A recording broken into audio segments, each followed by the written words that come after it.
Good morning everyone. Last class में हम लोगों ने बात की थी एसएचई की। एसएचई के बारे में हम लोगों ने देखा था एसएचई कैसे बनाते हैं और एसएचई के थ्रू हम लोग इलेक्ट्रोड पोटेंशियल कैसे कैलकुलेट करेंगे इसकी बात की थी, ठीक है। और इसके अलावा हम लोगों ने सेल पोटेंशियल देखा था, इलेक्ट्रोड पोटेंशियल टू टाइप के थे, आपका oxidation potential and reduction potential. Clear है?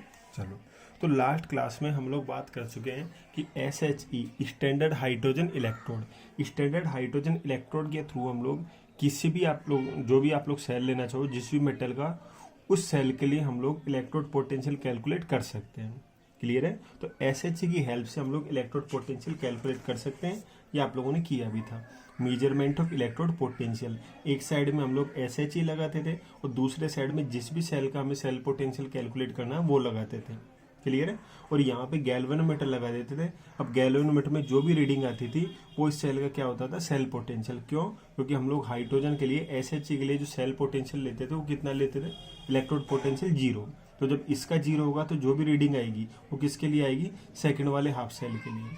ठीक है? तो इस टाइप का अरेंजमेंट करके हम लोग किसी भी सेल के लिए इलेक्ट्रोड पोटेंशियल को मेजर करते थे। ठीक है?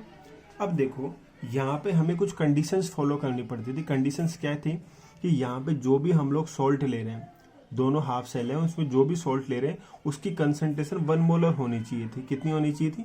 1 मोलर। जो भी आप लोग सॉल्ट ले रहे हो वहाँ पे कंसंट्रेशन कितनी होनी चाहिए थी? 1 मोलर। इसके अलावा टेम्परेचर आपका 25 डिग्री सेल्सियस होना चाहिए था। टेम्परेचर कितना होना चाहिए था? 25 डिग्री सेल्सियस। और आपका यहाँ पे 1 बार प्रेशर होना चाहिए था। ये स्टैंडर्ड कंडीशन हमें लेनी होती थी। ठीक है? जब भी हम लोग यहाँ पे सेल पोटेंशियल की बात करेंगे तो उसको जब भी कैलकुलेट करेंगे एक्सपेरिमेंटली, तो यहाँ पे हमारे पास ये कंडीशंस होनी चाहिए कि 25 डिग्री सेल्सियस टेम्परेचर होना चाहिए, 1 बार आपका यहाँ पे प्रेशर होना चाहिए, और जो भी आप लोग इलेक्ट्रोलाइट्स ले रहे हो उनकी कंसंट्रेशन कितनी होनी चाहिए थी? 1 मोलर। तो यहाँ पे हम लोग स्टैंडर्ड इलेक्ट्रोड पोटेंशियल, जिसे हम लोग SRP भी कहते हैं, उसको कैलकुलेट करते थे और मेजरमेंट के थ्रू से हम लोग मेजर करते थे। ठीक है? अब यहाँ पे नेक्स्ट हम लोग बात करते हैं थ्योरेटिकल मेथड की। तो थ्योरेटिकल मेथड की बात करें तो यहाँ पे हम लोग बात करेंगे नस्ट इक्वेशन की। किसकी बात करेंगे? नस्ट इक्वेशन की। नस्ट इक्वेशन की बात करें तो वाल्थर नस्ट ने दी थी। किसने दी थी? वाल्थर नस्ट ने। क्या बताया था? इन्होंने कहा था कि एसएचई के थ्रू हम लोग एक्सपेरिमेंटली इलेक्ट्रोड पोटेंशियल मेजर कर सकते हैं। लेकिन यहाँ पे नस्ट इक्वेशन में इन्होंने एक इक्वेशन दी जो इनके नाम से नस्ट इक्वेशन जानी जाती है। तो नस्ट इक्वेशन में उन्होंने एक इक्वेशन दी और बताया कि इस इक्वेशन के थ्रू हम लोग किसी भी कंसंट्रेशन पे, जरूरी नहीं है हम लोग 1 मोलर ही लें, 2 मोलर, 3 मोलर, 4 मोलर, जितनी भी हम लोग कंसंट्रेशन लेना चाहिए उस कंसंट्रेशन के लिए इलेक्ट्रोड पोटेंशियल या सेल पोटेंशियल कैलकुलेट कर सकते हैं। क्लियर है? नेक्स्ट इक्वेशन के थ्रू कोई भी आपका सेल है, उस सेल के लिए किसी भी कंडीशन पे जो भी आपको टेम्परेचर दिया जाता है, जो भी आपको कंसंट्रेशन दी जाती है, उस कंसंट्रेशन के लिए आप लोग सेल पोटेंशियल कैलकुलेट कर सकते हो। इक्वेशन क्या है? वो इक्वेशन ये है, E cell is equal to E naught cell minus 0.059 upon N log concentration of product upon concentration of reactant. ये इक्वेशन इन्होंने दी और ये कहा कि इस इक्वेशन के थ्रू आप लोग किसी भी कंसंट्रेशन पे सेल पोटेंशियल कैलकुलेट कर सकते हो। ठीक है? तो E naught cell electrochemical series है, उसमें ई नोड सेल की वैल्यू आपको दी जाती है। उसके लिए जो अलग अलग आपके मेटल्स हैं उनके लिए इलेक्ट्रोड पोटेंशियल की वैल्यू दी गई है, उनके रिडक्शन के लिए एसआरपी आपको दी गई है। एसआरपी से ई नोड सेल कैसे कैलकुलेट करते हैं वो आप लोग देख ही चुके हो। E naught cell equal to क्या लिखते हो आप लोग? E cathode minus E anode. ये किया भी था आप लोगों ने। E naught cell equal to E cathode minus E anode. तो ये E naught cathode, E naught anode, ये आपको वैल्यू दी जाएंगी। कैथोड कौन होगा, एनोड कौन होगा, वो आपको डिसाइड करना है कि जिसके लिए हायर वैल्यू होगी वो आपका कैथोड होगा, जिसके लिए लोअर वैल्यू होगी वो आपका एनोड होगा। ठीक है? तो इनका जो डिफरेंस होगा उससे हम लोग ई नोड सेल की वैल्यू कैलकुलेट कर सकते हैं। तो यहाँ पे देखो, हम लोग ई नोड सेल की वैल्यू आपको डायरेक्टली दी जाएगी या फिर दोनों हाफ सेल के लिए अलग अलग दी जाएगी। उनका डिफरेंस निकाल के कैथोड माइनस एनोड करके आप लोग ई नोड सेल निकाल लोगे। माइनस 0.059, इसे आप लोग कैलकुलेशन के लिए 0.06 भी लिख सकते हो, डिवाइडेड बाय एन। एन क्या है? Number of transferred electron. कितने इलेक्ट्रॉन्स का यहाँ पे ट्रांसफर हो रहा है, क्या मतलब ऑक्सीडेशन हो रहा है तो कितने इलेक्ट्रॉन यहाँ पे रिलीज हो रहे हैं, रिडक्शन हो रहा है तो कितने इलेक्ट्रॉन कंज्यूम हो रहे हैं। ठीक है? तो उनको बैलेंस करके जो भी आपका नंबर ऑफ इलेक्ट्रॉन्स आते हैं ट्रांसफर्ड इलेक्ट्रॉन, तो वो एन होगा और उसको हम लोग यहाँ पे पुट कर देंगे। उसके बाद लोग कंसंट्रेशन प्रोडक्ट, ये प्रोडक्ट की कंसंट्रेशन, प्रोडक्ट साइड में जो भी होंगे उनकी कंसंट्रेशन लिख देंगे 1 मोलर 2 मोलर 3 मोलर जो भी है, और इस साइड में रिएक्टेंट की कंसंट्रेशन। ठीक है, आपको ये करना होगा। अब इक्वेशन कैसे ड्राइव की वो हम लोग देख लेते हैं। तो देखो थर्मोडायनेमिक्स में हम लोगों ने देखा था कि डेल्टा जी इजिकल टू क्या होता है, delta G not plus 2.303 RT log Q। ये इक्वेशन हम लोगों ने गिब्स एनर्जी हम लोगों ने बात की थी थर्मोडायनेमिक्स में, तो वहां पे हम लोगों ने इक्वेशन लिखी थी। तो सेल के लिए लिखेंगे तो delta G cell is equal to delta G naught cell plus 2.303 RT log Q। अब देखो डेल्टा जी इजिकल टू क्या होता है, minus NF E cell. Delta G equal to क्या होता है, minus NF E naught cell. तो वो हम लोग लिख देंगे डेल्टा जी सेल, इसकी जगह क्या लिख देंगे, NF E cell. Delta G naught cell, इसकी जगह क्या लिख देंगे, minus NF E naught cell plus 2.303 RT log Q। ठीक है, इक्वेशन 2, ये जो आपकी इक्वेशन 2 है इसको डिवाइड करते हैं हम लोग NF से। किससे डिवाइड करते हैं, NF से, और उसके बाद माइनस साइन से मल्टीप्लाई करते हैं। NF से डिवाइड करेंगे और माइनस साइन से क्या करेंगे, मल्टीप्लाई करेंगे। तो ये आप लोगों ने इक्वेशन लिख ली। अब इसको NF से डिवाइड किया और माइनस साइन से मल्टीप्लाई कर लिया, तो यहाँ पे NF से NF कैंसिल हो जाएगा, माइनस माइनस से आपका प्लस हो जाएगा, ये भी आपका माइनस माइनस प्लस हो जाएगा, NF से NF कैंसिल हो जाएगा, और इधर आपका minus 2.303 RT log Q upon NF। ठीक है, तो यहाँ पे क्या करना है, देखो E cell is equal to E naught cell, यहाँ पे E cell is equal to E naught cell minus 2.303 RT upon NF log Q। ये आपकी इक्वेशन आ जाएगी। इसको NF से डिवाइड करने के बाद और माइनस साइन से मल्टीप्लाई करने के बाद आगे देखो यहाँ पे 2.303 R की वैल्यू आपको पता होती है 8.314 जूल पर केल्विन पर मोल। T आपका टेम्परेचर मोस्टली 298 लिया जाता है, तो वो आप लोग लिख दोगे। F फैराडे, इसकी वैल्यू आपको पता है 96500। तो ये जितनी भी वैल्यू है वो सारी वैल्यू हम लोग यहाँ पे पुट कर देंगे। तो देखो ये मैंने सारी वैल्यूज पुट कर दी। और Q आप लोग जानते हो रिएक्शन क्यूसेंट। Q क्या होता है, रिएक्शन क्यूसेंट, केमिकल इक्विलिब्रियम में आता था रिएक्शन क्यूसेंट, और reaction quotient is equal to क्या होता था, concentration of product upon concentration of reactant. तो वो वैल्यू भी हम लोगों ने पुट कर दी। तो देखो इन सबको जब सॉल्व कर लेते हैं तो हमारा आंसर आता है 0.059। कितना आता है, 0.059। तो ये हमारी इक्वेशन आ गई, E cell is equal to E naught cell minus 0.059 upon N log concentration of product upon concentration of reactant. ठीक है यहाँ तक। चलो अब यहाँ पे इससे रिलेटेड क्वेश्चंस होंगे, उनको हम लोग कैसे सॉल्व करेंगे वो देख लेते हैं एक बार हम लोग।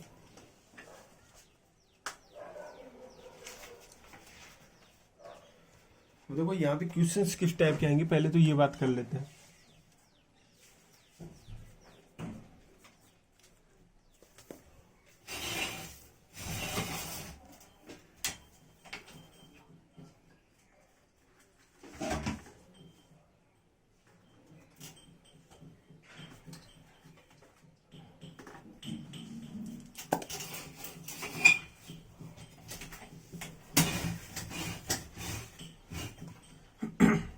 तो देखो यहाँ पे क्वेश्चंस आपके किस टाइप के आएंगे वो हम लोग देख लेते हैं। जैसे आपको कोई भी सेल रिएक्शन दी जाती है, जैसे आपको यहाँ पे दे दिया जाए Mg प्लस 2Ag प्लस, और इसको आपने कन्वर्ट कर लिया Mg 2 प्लस में और 2Ag में। ठीक है, अब यहाँ पे जैसे Ag प्लस की आपको कंसंट्रेशन दी जाती है 0.0001 मोलर, ये कंसंट्रेशन दे दी गई। और Mg 2 प्लस की बात करें तो ये जैसे आपको 0.130 मोलर, ये आपको कंसंट्रेशन दे दी गई। और ई नोट सेल आपको यहाँ पे बताया गया है कि ई नोट सेल की वैल्यू है 3.17 वोल्ट। कितनी है, 3.17 वोल्ट। और आपसे सेल पोटेंशियल में ई सेल आपसे कैलकुलेट करवा रहा है। तो देखो सिंपल है, नेक्स्ट इक्वेशन काम में लेंगे। E cell is equal to E naught cell minus 0.06 upon N log concentration of product upon concentration of reactant, ये हम लोग लिख देंगे। ठीक है, चलो तो देखो ई नोट सेल आपको बताया गया कितना है 3.17 माइनस 0.06 अपॉन एन, कितने इलेक्ट्रॉन ट्रांसफर हो रहे हैं। तो देखो Mg 2 प्लस में कन्वर्ट हो रहा है, 2 इलेक्ट्रॉन उसका ट्रांसफर है। Ag प्लस 1 Ag में कन्वर्ट हो रहा है, 1 इलेक्ट्रॉन का ट्रांसफर है। तो बैलेंस करेंगे तो 2 से मल्टीप्लाई कर देंगे तो 2 इलेक्ट्रॉन रिलीज हो रहे हैं, 2 इलेक्ट्रॉन यहाँ पे कंज्यूम हो रहे हैं, तो एन की वैल्यू कितनी आ जाएगी 2। और लोग कंसंट्रेशन प्रोडक्ट, अब देखो प्रोडक्ट में आपका Mg2+ है, Ag है। आपको पता है प्योर सॉलिड को हम लोग लिखते नहीं है, इसी कंसंट्रेशन 1 लेते हैं तो उसको लिखने की जरूरत नहीं है। तो आपका आयंस है उनकी कंसंट्रेशन लिखेंगे तो वो कितनी है 0.130। ये आपका प्रोडक्ट कंसंट्रेशन। रिएक्टेंट में आपका Mg है, इसको हमें नहीं लिखना, Ag+ है, इससे लिखना होगा, तो 0.0001 और कितने मोल है 2 मोल, तो इसकी पावर कितनी लगा देंगे 2 लगा देंगे। ठीक है, तो ये आपको करना होगा। तो अब इसे सॉल्व कर लेंगे, आपका 3.17, ये आपका 0.03, और इसे सॉल्व करेंगे लोग 1.30 और 0.001। तो इसको सॉल्व कर लेंगे, जो भी वैल्यू आएगी मैं डायरेक्ट बता देता हूँ आपको। ये आपका 3.17 और ये आपका आ जाता है 0.21, तो ये आपका ओवरऑल आंसर आ जाएगा 2.96 वोल्ट। इस टाइप से आपको करना होगा। ठीक है, और कोई क्वेश्चन देख लेते हैं हम लोग यहाँ पे, इसी टाइप का और कोई क्वेश्चन। तो जैसे यहाँ पे नेक्स्ट क्वेश्चन देखते हैं हम लोग। इसमें आपको दिया गया है कि Zn कन्वर्टिंग इनटू Zn2+,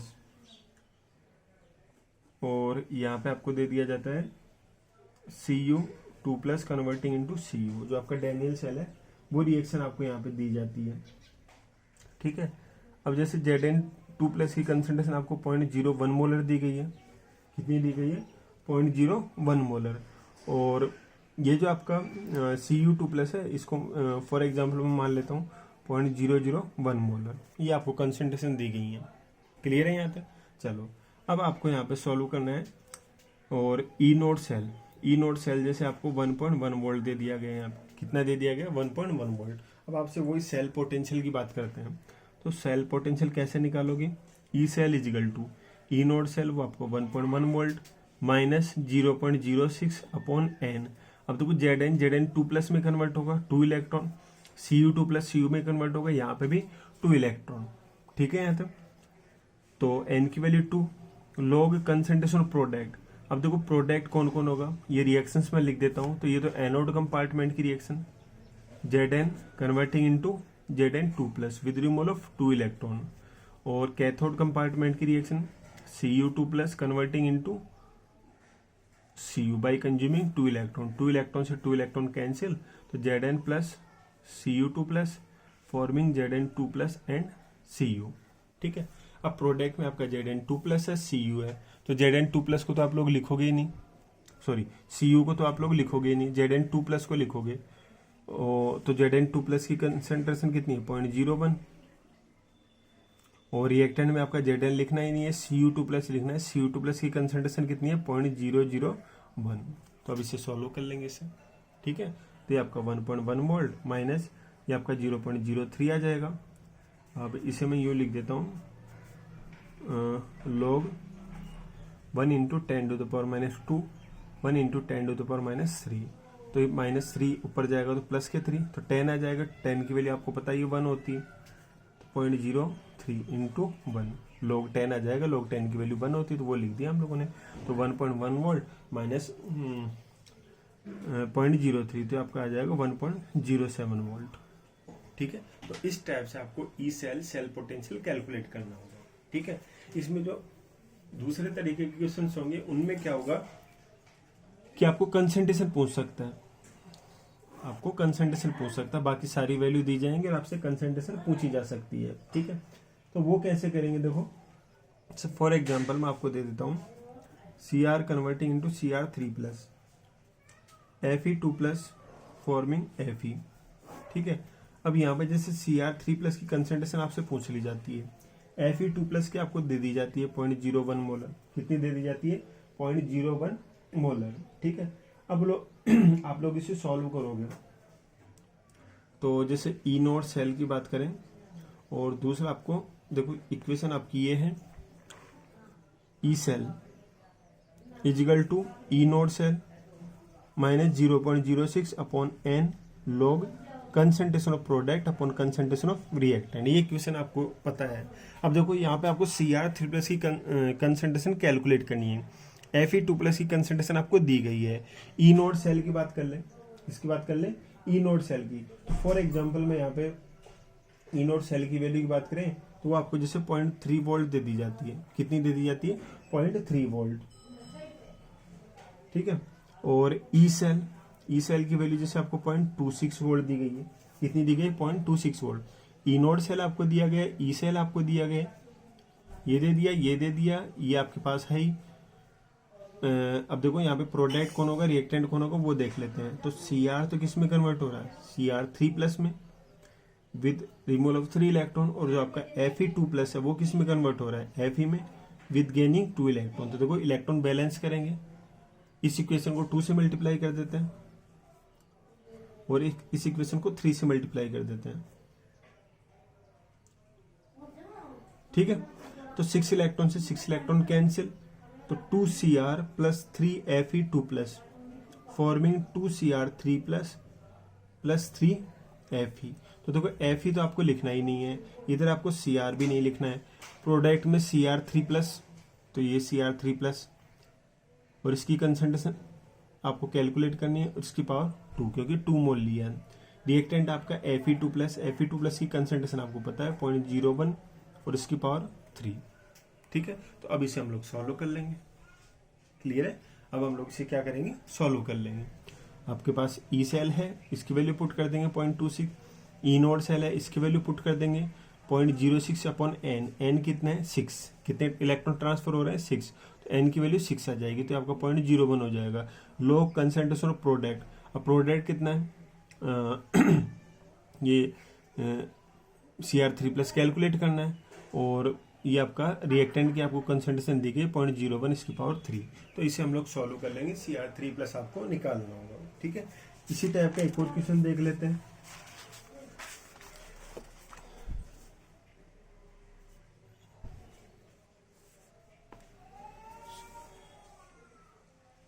तो जैसे आपको